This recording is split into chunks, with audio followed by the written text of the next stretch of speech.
up, everyone? Today I'm going to be discussing Doja Cat and what some would perceive as internalized racism. There's a lot to say when it comes to Doja Cat. This is just my opinion. I don't know Doja Cat at all. From what I see, it reminds me of like this pattern of anti-blackness, and I think it's worth talking about and examining. So there's this literary trope called the tragic mulatto. So the tragic mulatto is portrayed as a selfish woman who will give up everything, including her black family, in order to live as a white person. These words, of course, are illustrative, as it states in the book, "Don't come for me. If you see me in the street, don't speak to me. From this moment on, I'm white. I am not colored. You have to give me up." The words were spoken by Peola, a tortured, self-hating black girl in the movie Imitation of Life. Peola, played adeptly by Freddie Washington, had skin that looked white, but she was not socially white. She was a mulatto. Peola was tired of being treated as a second-class citizen, tired, that is, of being treated like a 1930s black American, as stated by the New Jim Crow Museum. Now, of course, every biracial person doesn't fit into this box, yet Doja Cat seems to, in my opinion. Doja Cat has used the absence of her father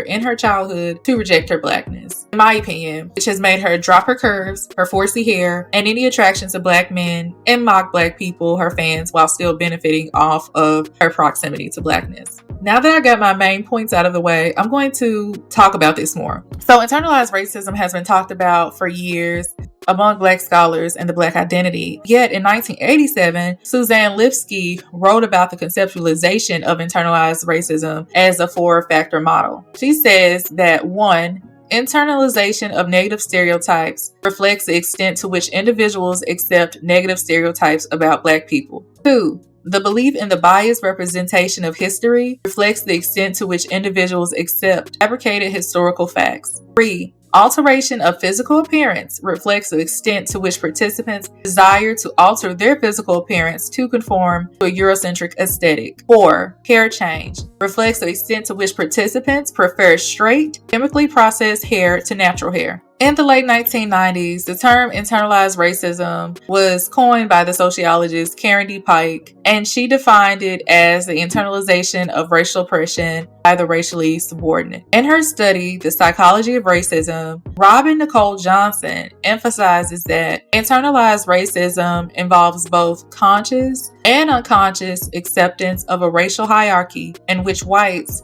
are consistently ranked above people of color. Internalized racism is the acceptance of negative beliefs about one's own racial group. It can be caused by exposure to racism from others or by internalizing negative messages about one's own race from society. Internalized racism can have a number of negative consequences, including low self-esteem, self-sabotage, difficulty forming relationships with other people of color. And so earlier I talked about how I feel that Doja Cat's relationship with her father, or I guess you could say absent relationship with her father, impacted how she viewed herself as a biracial black woman. And so I just want to talk more about that. So Doja Cat, whose real name is... My name's Amala Dlamini.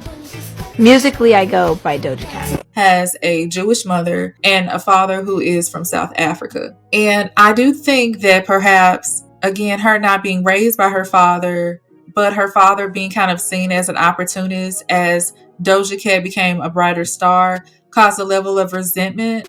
And so there are different interviews where Doja Cat talks about her father's absence, how that impacted her self-worth, I would say, because she talks about, like, for instance, in the movie Austin Powers, there's a song where Austin, the main character, he talks about how his father wasn't there. In reality, I believe Austin Powers' father was horrible. Him not knowing him at all just made him feel like he was missing out on something. So in the Narwhal interview, Doja Cat sings that same tune.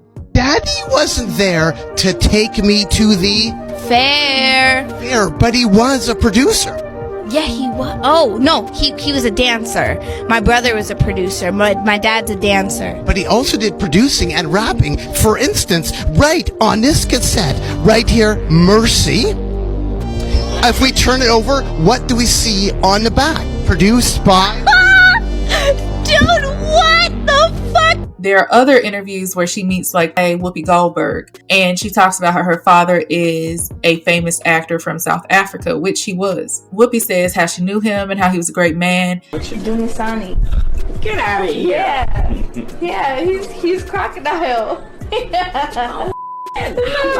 And Doja Cat kind of has like this emotional moment where she says, well, you know more about my father than I do. He wasn't in my life. And Whoopi Goldberg, she kind of seems a bit speechless. She just says something like kind of positive. She's like, oh, well, he's a great man. But you can see like this level of sadness over Doja Cat's face. I think there's different videos where Doja Cat highlights her anti-Blackness, whether it be from music or her just saying that she feels like people who aren't Black or whatever have a different life and some level of freedom that Black people don't have. Someone says Doja Cat's actions don't make sense to you because you're not here trying to get chose by white men. She has to overcompensate for the fact that she's one of the rap girlies and distance herself from that because white men might fuck those women, but they definitely don't start relationships with them. She has to compensate for her body type. As you see, she started getting a lot of social praise for her thickness. She immediately lost the weight and got very thin. She has to make clear she isn't into Black men and has no desire for them, which she lets leak publicly periodically. This is also why her music has gotten a little weirder to make sure that her fan base isn't too typical of a pop rap girl. She wants it a little quirky to keep you niggas out. None of her behavior is strange to me because I grew up in a white suburb, and so I've already seen the hoops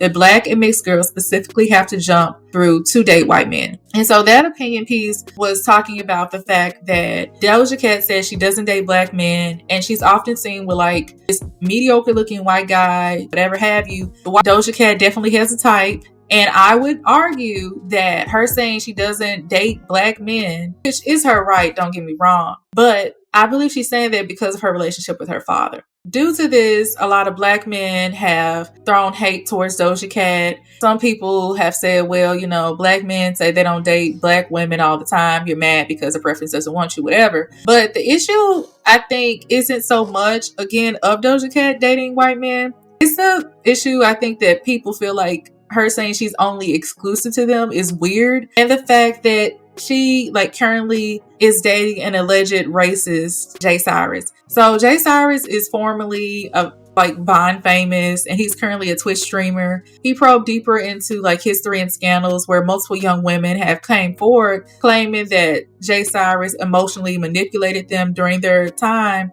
moderating his Twitch streams. Cyrus even issued a since deleted public apology for his misconduct, and Doja Cat's affiliation with Cyrus, combined with her own controversies, kind of intensifies the criticisms directed at her, which are made worse by her failure to address the situation with tact and sincerity, as stated by the Harvard Crimson. A lot of people feel like her boyfriend is problematic. Doja Cat doesn't seem to care, honestly. She seems to defend him and she still shows up with him. And so a lot of people have, again, criticized her for this. Not to mention, again, when you see Doja, she's, of course, I would say she still has a level of curves, but, you know, she's cut off her hair. She has blonde hair.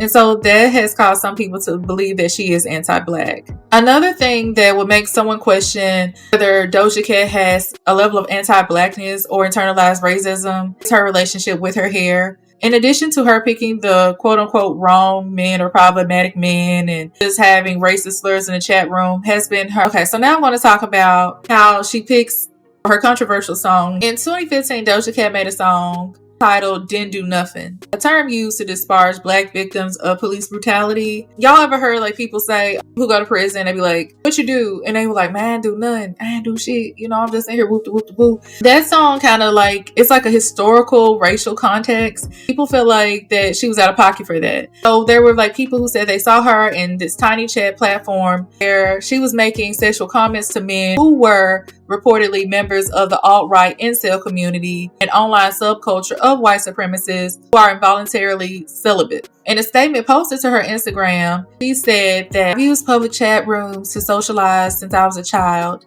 I shouldn't have been on some of those chat room sites, but I personally have never been involved in any racist conversations. Sorry to everyone I offended. People, you know, screenshotted when they realized Doja Cat was in these chat rooms, which I'm still wondering how the hell did you know? You must have been in it, but whatever, nonetheless. So I think that Doja Cat has like this history of like anti-Blackness, and again, I feel like a lot of it stems from her childhood trauma. I think that her talent and her body is what got her noticed in the first place, particularly being biracial, being that Black fan base, where she did songs with like Tyga, she did songs with like Gucci Mane and Nicki Minaj, and just she's always been East eccentric. But I think the fact that a lot of people saw her as beautiful as this biracial woman gave her this leverage. And I know people said, oh, she lost her mind, etc. I don't personally feel like she lost her mind. I feel like Doja Cat has always been who she is. She knew what people liked as far as like beauty capital or beauty standards. She used that for some leverage. And similar to what people would say the Kardashians did, let's say Kim Kardashian, she used black people, she used like attractiveness of the black woman's body or shapely body, whatever, to get attention. And then when she capitalized off of it, she went back to being who she could be, which in this case, Doja Cat is half white. And so that's a level of privilege in itself. So now I'm going to read a little bit of public opinion. Someone says, well, I think people can learn from their mistakes if they're willing to change. It's not really a valid reason to avoid accountability and bury the past. That's why you should establish favoring connections, interests with no strings attached, as you cannot predict the nature of something with a morally, ethically questionable history records. And that's in regards to Doja Cat and the things she's done. Someone says, how did a white woman like Doja Cat get away with a song called Niggas Ain't Shit? He only dates white men, but says niggas ain't shit. Seems like industry mandated agenda to me. Same way a white man like Drake can get away with saying or a white man like Logic or a white man like J. Cole. Let's not do this. To me, they not white, they biracial, but whatever. Someone says she was supposed to be canceled a long time ago, so now here we are. So again, Doja Cat has had crossover appeal. I think that Doja only cares about Doja, honestly, and getting ahead. She is whiny like a lot of people haven't had their fathers in their life. Like, I'm not saying that should be the norm, but I'm just saying there's no reason to be like anti-black or like problematic to others, but I guess I get it. Unfortunately, Doja Cat does seem to like have some level of internalized racism and despises an entire gender of men, which happen to be black men. So my unpopular opinion overall is Doja Cat only acted out because she got tired of being depicted as black with curves and kinky hair. Used black folks to be seen, hence her duos with black male artists and Nicki. And then when she got enough stardom, she went to the self-hating person she has always been and never had to pander to black people again because her popularity was beyond black people. That crossover appeal and talent carries her. I do understand she was neglected as a child and her father did do some shady stuff via the media's depiction. However, I don't think any woman would give their child a full African name without once being romantically involved or having some level of respect for the father. I think there's two sides to a story and three sides to the truth. Overall, Doja Cat seems to be in need of healing. On the contrary, she doesn't see herself and still benefits from her talent and beauty capital. She can be counseled, but probably won't be totally unless she triggers her non-black audience. On a more so positive note, Books&Looks suggests that each individual commit him or herself to learning to identify and recognize patterns of internalized racism in him or herself and in others. Create ways of reminding ourselves to suspect patterns of internalized racism in all relationships and interactions with others that are not working well and are not characterized by understanding, cooperation, clear thinking, and safety. We can begin by asking some of these questions. What has been good about being black? What makes me proud of being black? What are black people really like? What has been difficult about being black? What do I want other black people to know about me? How have I been hurt by my own people? Be specific. When do I remember standing up against the mistreatment of one black person by another? When do I remember being strongly supported by another black person? When do I remember that another black person, unrelated, really stood up for me? And when do I remember acting on some feeling of internalized oppression or racism? So that's all I have to say about this. These are my thoughts, and my thoughts are my own. Thank you for listening to Books and Looks TV. I'll see y'all next time.